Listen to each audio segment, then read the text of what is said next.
Pure ইকোনমিক্সের ভাষায় যদি আমরা কথা বলি, voting has so little marginal return যে ভোট দেওয়ার আসলে কোনো মানে নেই।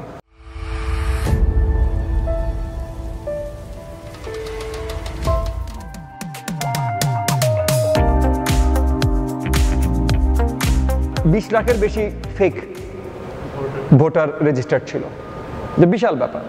তো যার জন্য মানে অনেক কিছুর জন্য আন্দোলন হয়েছে, বাট এটা একটা বিশাল কারণ ছিল আন্দোলনের, 20 লাখের বেশি ফেক ভোটার্স। এনিওয়ে, কই ছিলাম? So swing vote we understand. So you target the swing voters.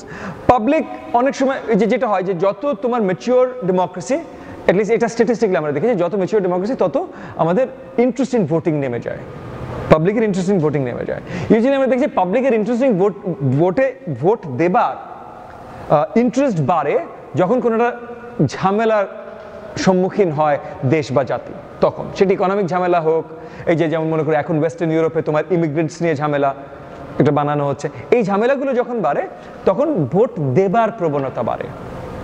এবং ভোট দেবার কিন্তু কিছু সংখ্যক যারা এই টপিকটাতে ইন্টারেস্টেড তাদের দেবার প্রবণতা বাড়ে, right?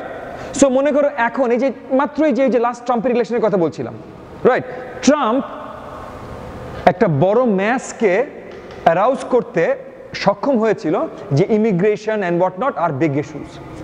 So voter turn out যারা এইটাকে বিগ ইস্যু মনে করে তারা ট্রাম্পের ভোটার, কারণ ট্রাম্প এটাই বাজাতে পেরেছে, বা রিপাবলিকান ভোটার, রিপাবলিকান এটাতে বাজাতে পেরেছে, আর তাদের জন্য এটি ইম্পর্টেন্ট টপিক। তো তোমার জন্য ইম্পর্টেন্ট টপিক হলে তুমি যাবে ভোট দিতে, না যাবে না?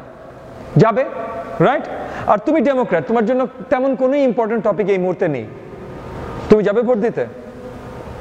ভোট দিতে যাওয়া কিন্তু একটা ইকোনমিক গেম, তোমার ভোটের একটা দাম আছে, তুমি মাগনা ছাড়বে না এই ভোটটা, তো ওগুলো দিবে না।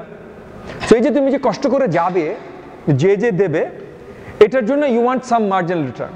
সো পিওর ইকোনমিক্সের ভাষায় যদি আমরা কথা বলি, voting has so little marginal return যে ভোট দেওয়ার আসলে কোনো মানে নেই, কোনো মানেই নেই ভোট দেওয়ার। It's so little marginal return, because তোমার ভোটে কিচ্ছু আসবে যাবে না। সো মনে করো যে কোনো ইলেকশন হোক, সেটা সিটি কর্পোরেশন ইলেকশন হোক, মানে লোকাল কাউন্সিল ইলেকশন হোক, তোমার ন্যাশনাল ইলেকশন হোক, জাফরিন ভোট দিতে যাক আর না যাক, it will make no difference whatsoever. Will it make a difference? জাফরিন গেলে কি কেউ জিতে যাবে? জাফরিন না গেলে কি কেউ হেরে যাবে? না, কিচ্ছু আসে যায় না, right? So the marginal return is zero. So তোমার ওই ক্যালকুলেশনটা আছে। সো তোমার ক্যান্ডিডেটের জেতার সম্ভাবনা কম, তুমি যাবে না।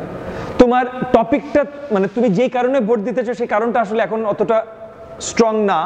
সো ইকোনমি নিয়ে তুমি কেয়ার করো, ইকোনমি স্টেবল আছে, যাওয়ার দরকার আছে? Not really, right? সো এই জিনিসগুলো আছে। সো যেটা পলিটিক্যাল পার্টিরা চেষ্টা করে ইলেকশনের সময় হলো যে ভোটারদের মোবিলাইজ করতে। ওকে, সো আর কি নিয়ে কথা বলছেন? ওকে, সো আমরা একটু তাহলে বাংলাদেশে আসি, তারপর আমরা will revert back end fourth.